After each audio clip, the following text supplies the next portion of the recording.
Picture this. You've just been called into HR. You sit down across from the woman who you're pretty sure was sent there specifically to fire you.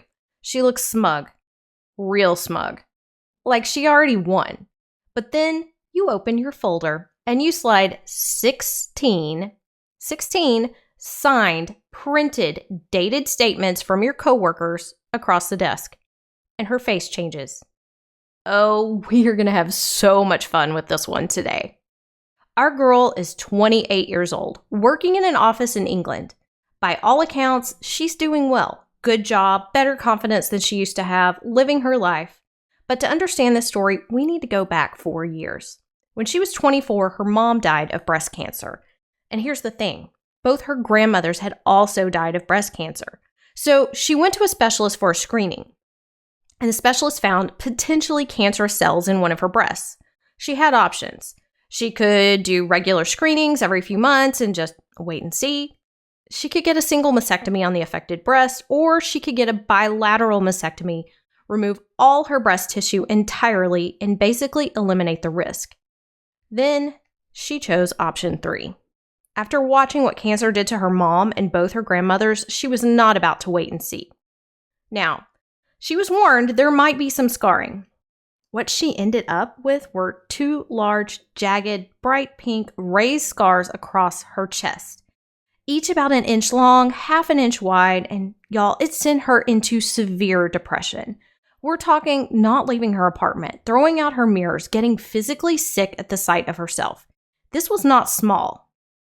She went to therapy. Her therapist, recognizing just how deeply this was affecting her, suggested she see a plastic surgeon, not for vanity, to address genuine, serious psychological distress. The surgeon gave her 3 options: a cream, a laser, or implants.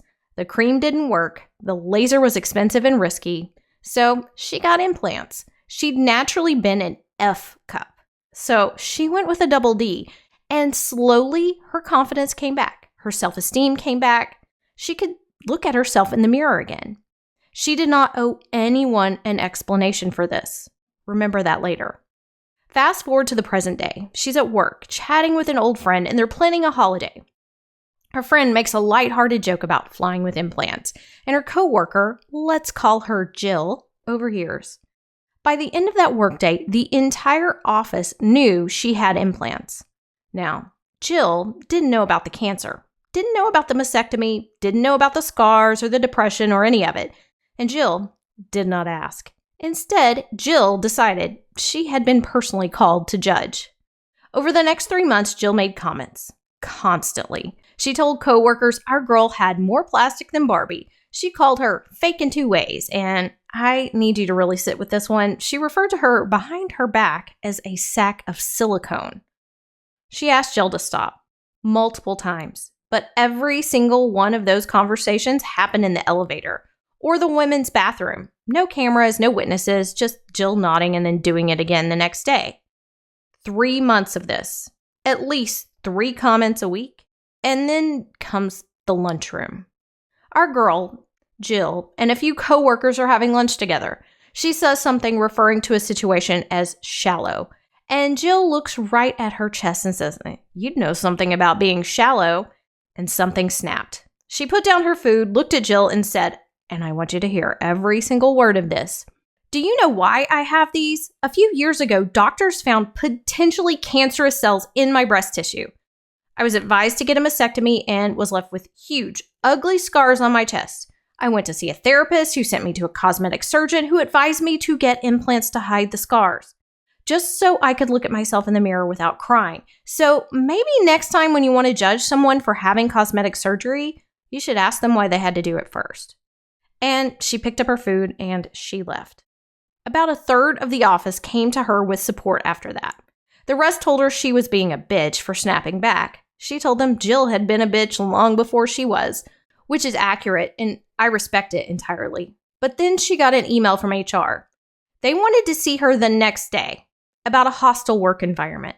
And when she found out who signed off on that email, it was a woman named Debbie, Jill's close friend in HR. Now, a lot of people would have panicked here, would have assumed it was over, started quietly updating their resume. This woman built a case. She went home, pulled out her original employment contract, and flipped to the complaints section.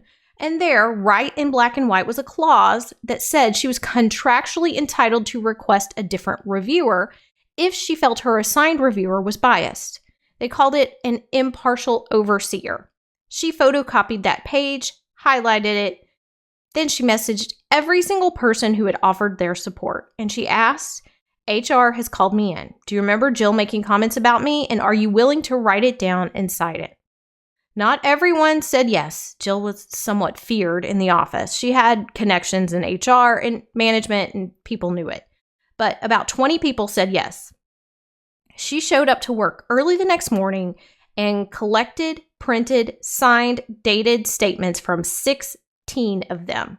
16 letters, each one documenting what Jill had said, when and who else was there. And several people, once they got going, included other things Jill had said too.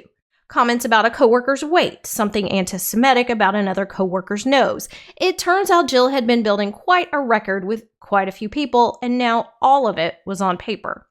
She walked into HR at 10 o'clock with a folder containing 16 signed letters, the highlighted contract page, and her own written timeline of every single time she had asked Jill to stop.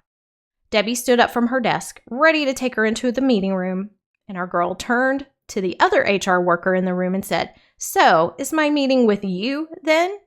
Debbie said, "No, you're with me." And she said, calmly, politely, holding out the highlighted contract page, "My contract states that I have a right to an impartial overseer." She would not hand over the paper, by the way. The shredder was right there, and she was not naive. Debbie went to get the supervisor. The supervisor asked how she knew Debbie couldn't be impartial. She said she had it on good authority that the person who filed this complaint was Debbie's close friend. The supervisor looked at Debbie. Debbie said, "I can be impartial." The supervisor took a long breath and called in the other HR rep. All four of them sat down together. The interview lasted over half an hour. They asked her about Jill's problem with her. She told them, calmly, clearly, in full, about the cancer screening, the mastectomy, the scars, the depression, the therapy, the implants. She gave them full permission to pull her medical file and confirm every single word of it. They asked why she hadn't come to HR sooner. She said she had no issue with Jill. Jill had an issue with her. They asked about the lunchroom. She gave them the exact time, the names of every person at that table, and pointed out there were cameras in that room if they wanted to verify it. And then they asked her to describe the harassment. She reached into her folder and placed 16 signed letters on the desk. She said Debbie looked homicidal the entire time, which, honestly, good. The supervisor stood up, shook her hand, and sent her back to her desk. She sat down, pulled up her resume, and quietly began preparing for the worst. Then the calls started. One by one, everyone who had written a letter or been in the lunchroom got called into HR. Each one was gone about 10 minutes, came back, and pointed someone else down the hall. By 3:30 in the afternoon, it looked like everyone on the list had been interviewed. And then, finally, Jill got called in. She was gone 30 minutes. She came back fuming, sat at her desk, and just stared. At 4:30, Jill got called back in. At 5 o'clock, as people were packing up to leave, Jill stormed back into the office. She glared at our girl the whole time she packed up her desk, and then she started telling anyone who would listen that she had gotten her fired. And then she shoved her way onto the elevator. A few minutes later, an email arrived from HR. Case closed. That's it. That's the whole email. Case closed. She kept her job. Jill did not. And here's the part I keep coming back to. She didn't go digging for dirt. She didn't go out of her way to destroy Jill. She just documented what actually happened. 16 people were willing to put their names on paper because Jill had said awful things to all of them too, for a long time. Jill had been building her own case file for years. She just didn't know anyone was keeping track. Okay, the level of composure in this story is something I genuinely aspire to because I would have lost it so much earlier. Month 1, comment 1, I'm in HR. But she waited. She documented. She walked in there with a folder, a highlighted contract clause, and 16 letters, and just let the evidence do the talking. And can we just take a second to appreciate that she spotted Debbie's conflict of interest and used her own contract against them at 28? While actively being set up to be fired? That's not revenge, that's chess.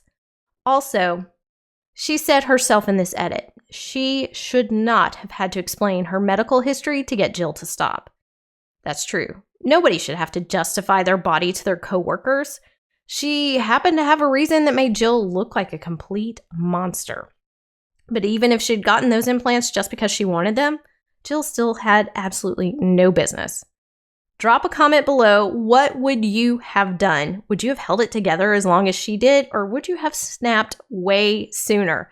And honestly, were you a little bit smiling when those 16 letters hit that desk? Because same. I'll see you in the next one.